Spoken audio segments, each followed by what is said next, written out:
Halo semuanya, perkenalkan nama saya Ananda Dwi Paplinka Ariandi dengan NIM 2892250040, Prodi Manajemen dengan dosen pengampu IPA Mas IPA SEMM.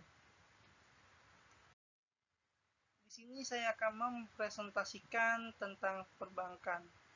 Yang pertama, dengan topik manajemen perbankan.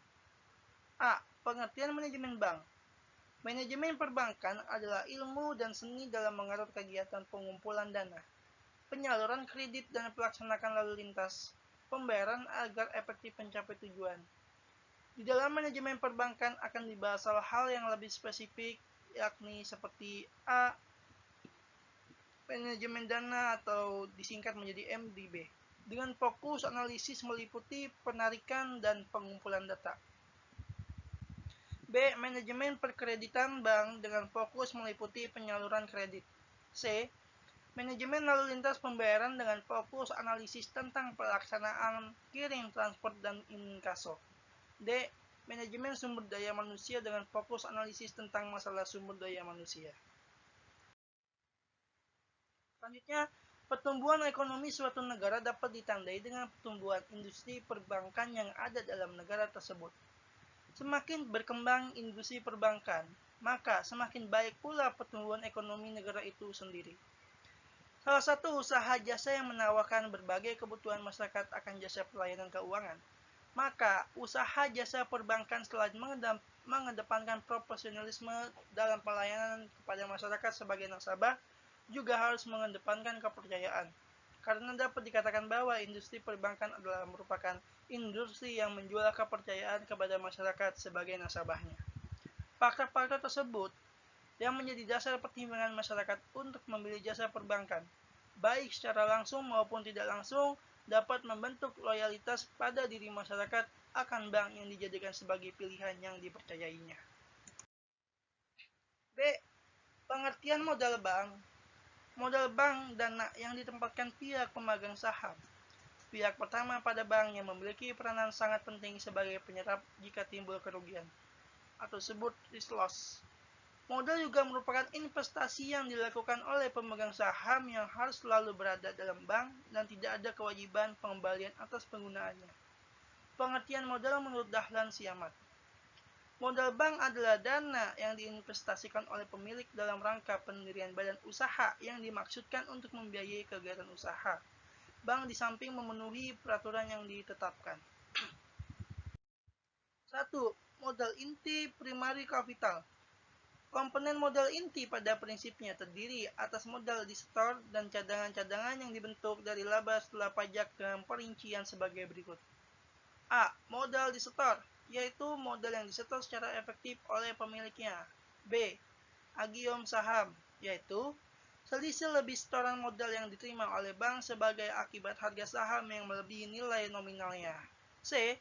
Cadangan umum, yaitu cadangan yang dibentuk dari penyisian laba yang ditahan atau dari laba bersih setelah dikurangi pajak dan mendapatkan persetujuan rapat umum pemegang saham atau rapat anggota sesuai dengan ketentuan pendirian atau anggaran dasar masing-masing bank.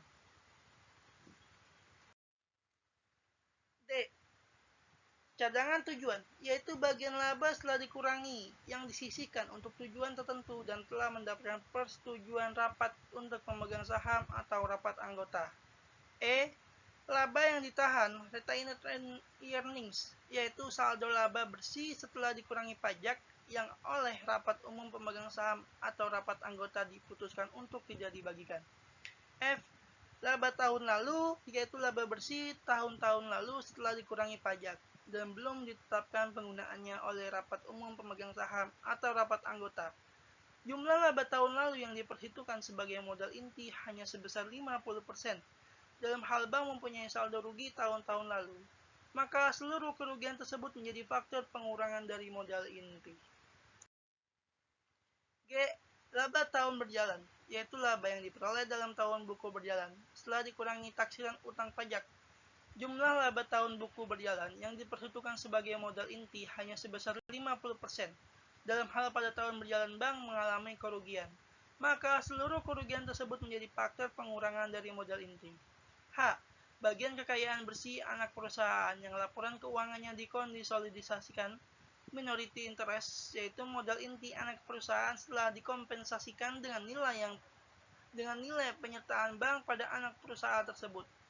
Yang dimaksud dengan anak perusahaan adalah bank lain, yaitu lembaga keuangan atau lembaga pembiayaan yang mayoritas sahamnya dimiliki oleh bank.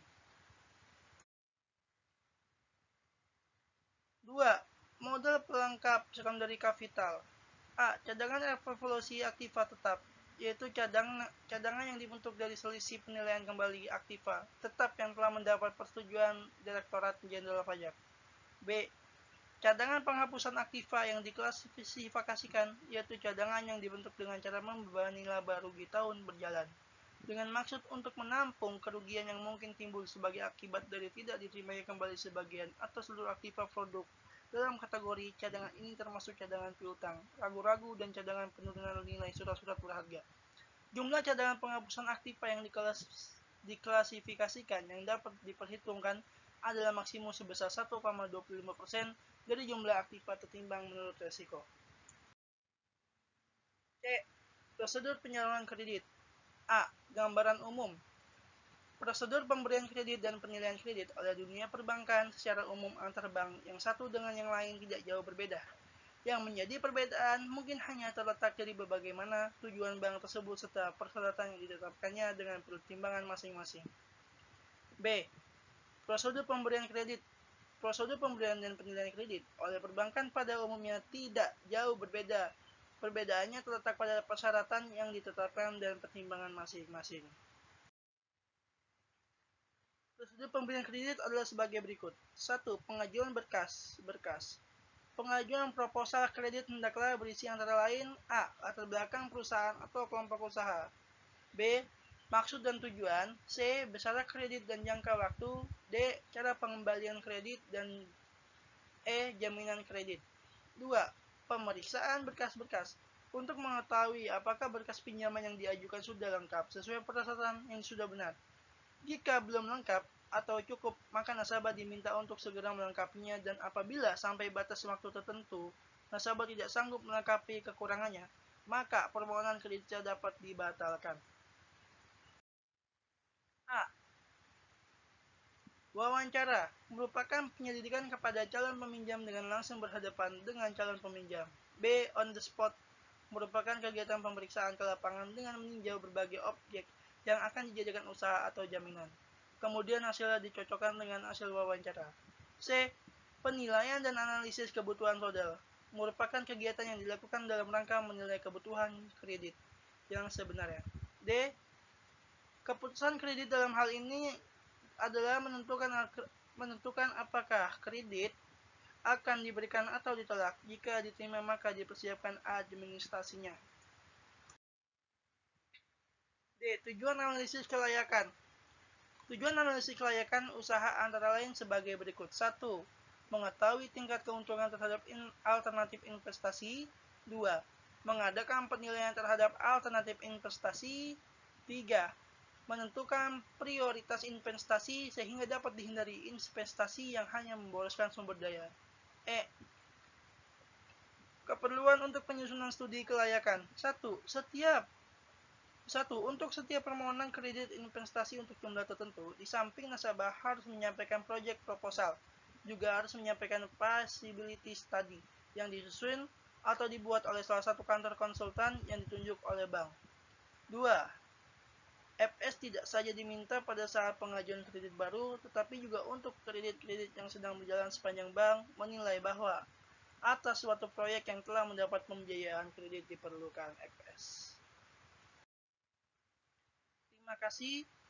Cukup sekian presentasi dari saya. Kurang lebihnya mohon maaf. Akhirul kalam, wabillahi taufiq wal hidayah. Wassalamualaikum warahmatullahi wabarakatuh.